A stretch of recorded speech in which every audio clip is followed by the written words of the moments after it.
Good morning, everyone. How much has changed in such a short time? A year ago, I stood here in front of you in solitude and spoke some truths about the state of the Western world that were met with some surprise and astonishment by much of the political, economic, and media establishment of the West. And I must acknowledge that in some sense, I understand it. A president of a country that, as a result of systematic economic failure for more than 100 years, as a result of taking pusillanimous stances in major global conflicts, and as a result of closing ourselves off to trade, had practically lost all international relevance over the years. A president of the country stands on this platform and tells the whole world that they are wrong, that they are heading for failure, that the West has gone astray and must be redirected. A president of that country, Argentina, who was not a politician, who did not have legislative support, who did not have support from governors, businessmen, or media groups. In that speech here, standing in front of you, I told you that it was the beginning of a new Argentina, that Argentina had been infected with socialism for too long, and that with us, it was going to embrace the ideas of freedom again. A model that we summarized in the defense of life, liberty, and private property. And I also told them that, in some sense, Argentina was the ghost of Christmas's future for the West, because we had already experienced everything you were going through, and we already knew how it ended. 1 year later, I must say that I no longer feel so alone. I don't feel so alone because the world has embraced Argentina. Argentina has become a global example of fiscal responsibility, commitment to our obligations, how to solve the problem of inflation, and also a new way of doing politics, which consists of telling people the truth to their face and trusting that people will understand. I also don't feel alone because throughout this year, I've been able to find companions in this fight for the ideas of freedom in every corner of the planet. From the wonderful Elon Musk to the fierce Italian lady, my dear friend Giorgia Meloni, from Bukele in El Salvador to Viktor Orban in Hungary, from Benjamin Netanyahu in Israel to Donald Trump in the United States. Slowly, an international alliance has been forming of all those nations that want to be free and that believe in the ideas of freedom. And slowly, what seemed like an absolute global hegemony of the left European politics, educational institutions, media, supranational organizations, or forums like Davos has been crumbling. Today I come here to tell you that our battle is not won, that although hope has been reborn, it is our moral duty and historical responsibility to dismantle the ideological structure of the pernicious wokeness until we have managed to rebuild our historical cathedral, until we succeed in having the majority of Western countries embrace the ideas of freedom again, until our ideas are the common currency in the halls of events like this. We cannot lower our arms, because I must say forums like this have been protagonists and promoters of the sinister agenda of wokeism that is causing so much harm to the West. If we want to change, if we truly want to defend citizens' rights, we first have to start by telling them the truth. And the truth is that there is something profoundly wrong with the ideas that have been promoted from forums like this. I would like to take a few minutes today to discuss some of them. Today, few people deny that winds of change are blowing in the West. There are those who resist change. There are those who reluctantly accept it, but accept it nonetheless. There are the new converts who appear when they see it as inevitable. And finally, there are those of us who have fought a lifetime for its arrival. Each of you will know which group you identify with. Surely there is a bit of each in this auditorium, but all will surely recognize that the time for change is knocking at the door. Historical moments of change have a particularity. There are times when formulas that were valid for decades are exhausted. The ways considered unique for doing things cease to make sense. And what for many were unquestionable truths are finally put into question. These are moments when the rules are rewritten. And that's why there are times that reward those who have the courage to take risks. But a good part of the free world still prefers the comfort of the known, even if it is the wrong path, and insists on applying the recipes of failure. And the great unveil that appears as a common denominator in the countries and institutions that are failing is the mental virus of woke ideology. This ideology has colonized the most important institutions in the world, from the parties and states of the free countries of the West to global governance organizations, including non-governmental institutions, universities, and media. And it has also shaped the course of global conversation over the past decades. Until we remove this aberrant ideology from our culture, our institutions, and our laws, Western civilization, and even the human species will not be able to return to the path of progress demanded by our pioneering spirit. It is essential to break these ideological chains if we want to step into a new golden era. That's why today I want to dedicate a few minutes to destroying those chains. But first, let's talk about what we are fighting for. The West represents the peak of the human species, the fertile ground of its Greco-Roman heritage and Judeo-Christian values planted the seeds of something unprecedented in history. After definitively prevailing over absolutism, liberalism inaugurated a new era in human existence. Within that new moral and philosophical framework that placed individual freedom above the whims of the tyrant, the West was able to unleash the creative capacity of man, initiating a wealth generation process never seen before. The data speaks for itself. Until the year 1800, the world's GDP per capita remained practically constant.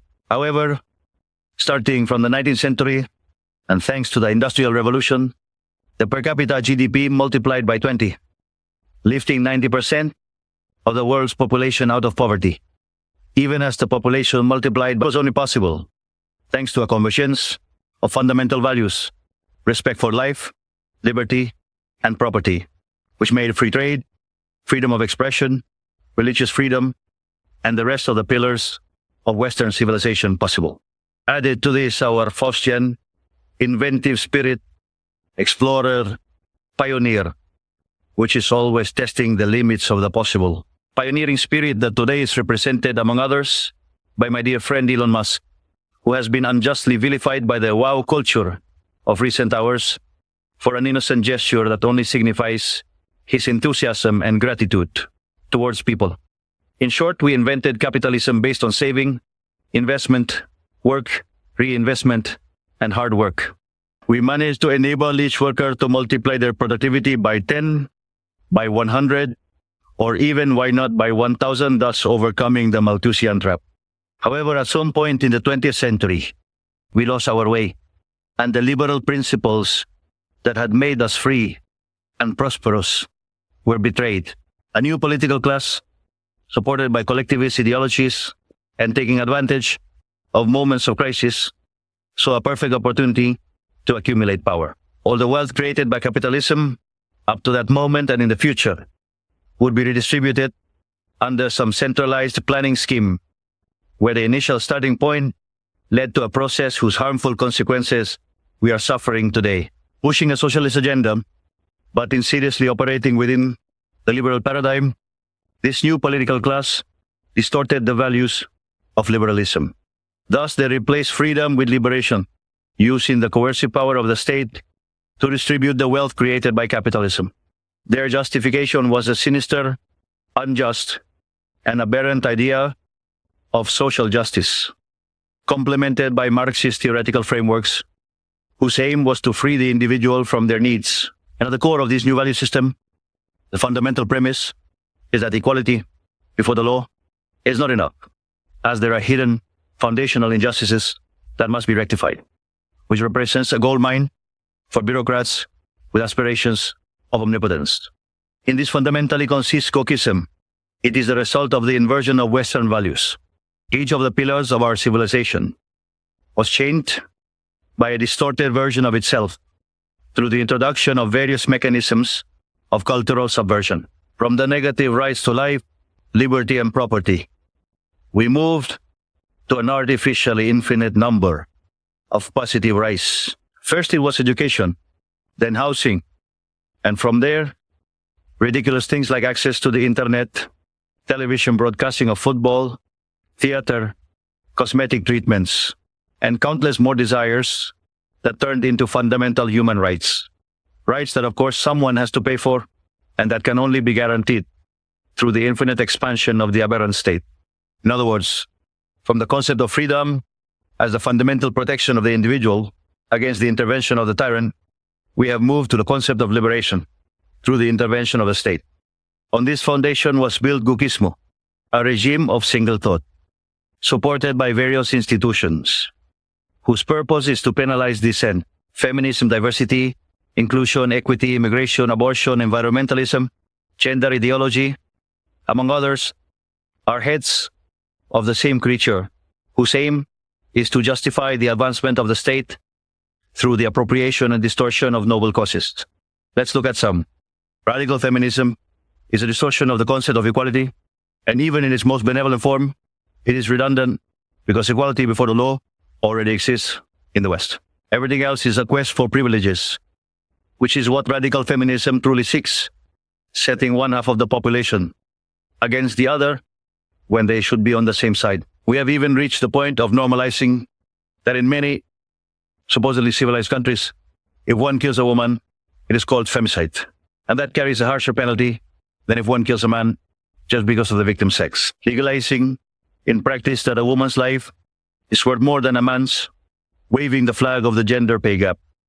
But when you look at the data, it's clear there's no inequality for the same task. Rather, most men tend to be in better paid professions than most women. However, they do not complain that the majority of prisoners are men, nor that the majority of plumbers are men, nor that the majority of robbery or murder victims are men, and not to mention the majority of people who died in wars.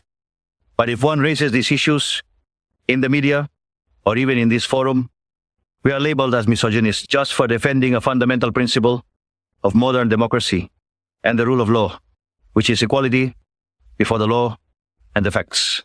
Wokeism, moreover, is manifested in the sinister radical environmentalism and the flag of climate change. Preserving our planet for future generations is a matter of common sense. No one wants to live in a dam, but once again, wokeism managed to pervert that basic idea. From preserving the environment for the enjoyment of human beings, we have moved to a fanatical environmentalism, where human beings are seen as a cancer that must be eradicated, and economic development is viewed as almost a crime against nature. However, when one argues that the Earth has already had 5 cycles of abrupt temperature changes, and that in 4 of them, humans did not even exist, they label us as flat earthers to discredit our ideas, regardless of the fact that science and data are on our side. It is no coincidence that these same people are the main promoters of the bloody and murderous agenda of abortion, an agenda designed based on the Malthusian premises that overpopulation will destroy the earth, and therefore we must implement some form of population control. In fact, this has already been pushed to such an extreme that today on the planet, it is starting to become a problem. The population growth rate, what a task they set themselves with these aberrations of abortion. From these forums, the LGBT agenda is promoted, trying to impose the idea that women are men, and men are women just if they self-identify as such. And they say nothing about when a man dresses up as a woman and kills his rival in a boxing ring, or when a prisoner claims to be a woman and ends up assaulting any woman he encounters in prison. Just recently, a few weeks ago, the case of 2 American homosexuals made headlines worldwide who, under the banner of sexual diversity, were sentenced to 100 years in prison for abusing and filming their adoptive children for more than 2 years. I want to be clear that when I say abuses, it is not a euphemism, because in its most extreme forms, gender ideology constitutes plain and simple child abuse. They are pedophiles. Therefore, I want to know who endorses those behaviors. They are irreversibly harming healthy children through hormonal treatments and mutilations, as if a child of 5 years old could give their consent to such a thing. And if it happens that their family does not agree, there will always be state agents ready to intervene in favor of what they call the best interest of the child. Believe me, the outrageous experiments conducted today in the name of this criminal ideology will be condemned and compared to those that took place during the darkest times of our history. Covering this multitude of abject practices is the eternal victimhood, always ready to shoot accusations of homophobia, transphobia, and other inventions whose sole purpose is to try to silence those who denounce this scandal that national and international authorities are complicit in. On the other hand, in our businesses, public institutions, and educational institutions, merit was set aside for the doctrine of diversity, which implies a regression towards the nobility systems of the quotas are invented for whichever minority politicians think of, which only undermines the excellence of these institutions. Wokeism has also distorted the cause of immigration. The free movement of goods and people is foundational to liberalism. We know this well. Argentina, the United States, and many other countries became great because of those immigrants who left their homelands in search of new opportunities. However, instead of trying to attract foreign talent to promote development, we have moved to mass immigration, driven not by national interest, but by guilt. As the West is the supposed cause of all the evils in history, it must redeem itself by opening its borders to everyone, necessarily culminating in a reverse colonization that resembles collective suicide. Thus, we see today in images of hordes of immigrants who abuse, rape, or kill European citizens, who only committed the sin of not adhering to a particular religion.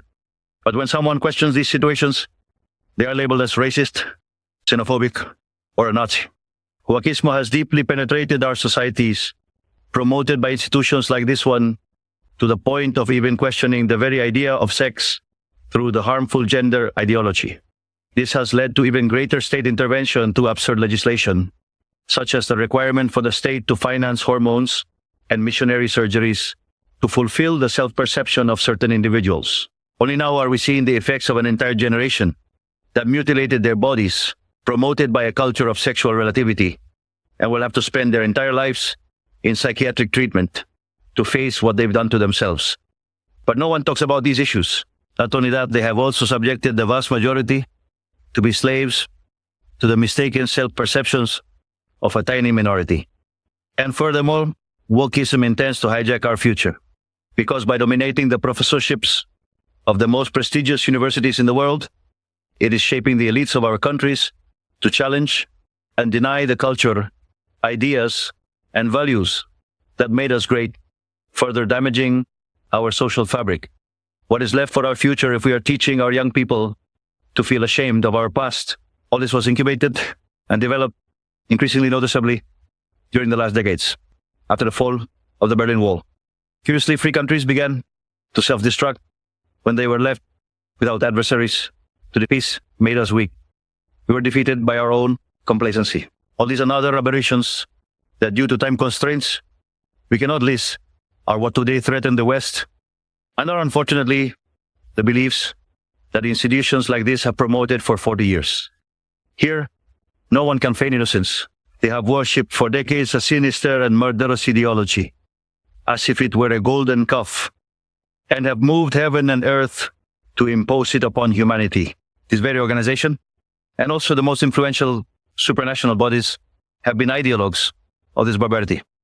The multilateral credit organizations have been an extortionate arm, and many nation states, particularly the European Union, have been and are an armed arm. Or perhaps in the United Kingdom right now, are they not imprisoning citizens for revealing truly horrifying, abhorrent crimes committed by Muslim migrants that the government wants to hide?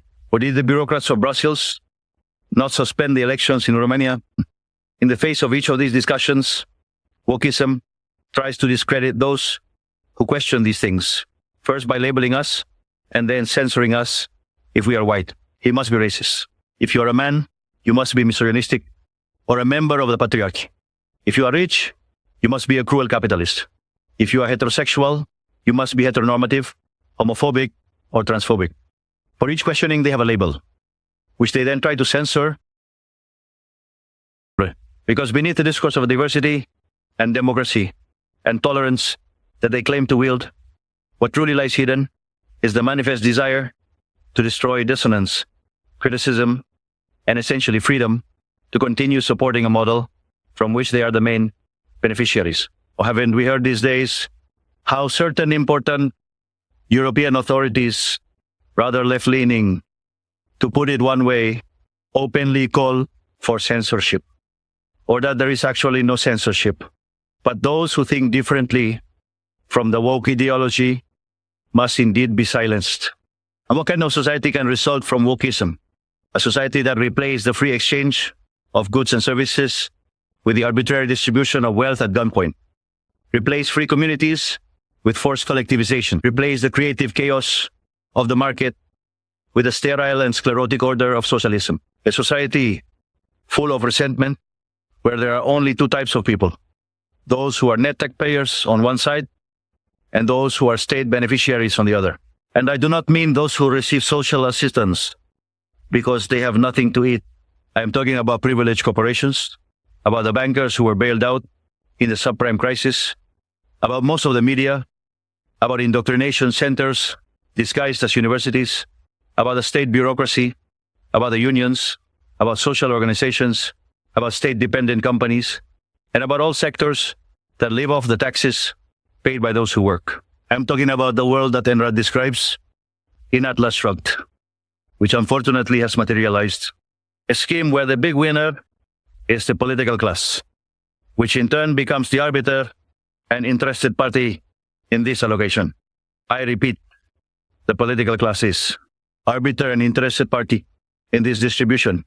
And as always, the one who distributes takes the best part, where beneath cosmetic differences between the various parties, they share interests, partners, deals, and an unwavering commitment to ensure nothing changes, because that's what they all call themselves, the party of the state.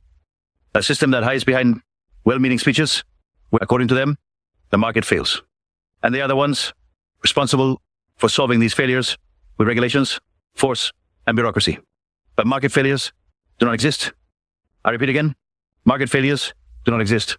Given that the market is a mechanism of social cooperation, where property rights are voluntarily exchanged, the supposed market failures are a contradiction in their own terms. The only thing that this intervention generates are new distortions in the price system, which in turn hinders economic calculation, savings and investment, and consequently ends up generating more poverty or a tangle, squalid with regulations, for example, like the one in Europe, killing economic growth. As I usually say in my presentations, if you think there is a market failure, go and check if the state is not involved. And if you find that it is not, do the analysis again, because it is wrong. For that reason, since wokeism is nothing more than a systematic plan by the state party to justify state intervention and increase public spending. This means that our first crusade, the most important if we want to recover the West of progress, if we want to build a new golden age, must be the drastic reduction of the size of the state, not only in each of our countries, but also the drastic reduction of all supranational organizations, because it is the only way to completely cut off this perverse system, draining its resources to return to the taxpayer what is theirs and end the selling of favors. There is no better method than eliminating state bureaucracy so that there is no possibility to sell these favors. The functions of the state must once again be limited to the defense of the right to life, liberty, and property.